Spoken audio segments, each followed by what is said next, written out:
ভাত খেয়ে উঠলাম, কাছে বিড়িও নেই, বিড়িরও খুব নেশা লেগেছে। এখন কি যে করি। দুপুর বেলা রাস্তাঘাটেও কেউ নাই, এখন বিড়ি পাই কোনে? বিড়ি তো বাবার কাছে আছে, কিন্তু বাবা যদি জানতে পারে মেরে ফেলাবে একেবারে। বাবা তো ঘুমাচ্ছে, একটা চান্স কি নেবো? যদি বাবা জানতে পারে তাহলে তো মেরেই ফেলাবে।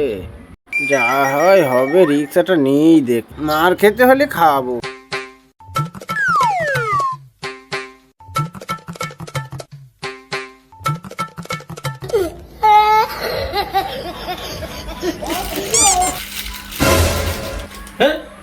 কি করছে জীবনে? Second.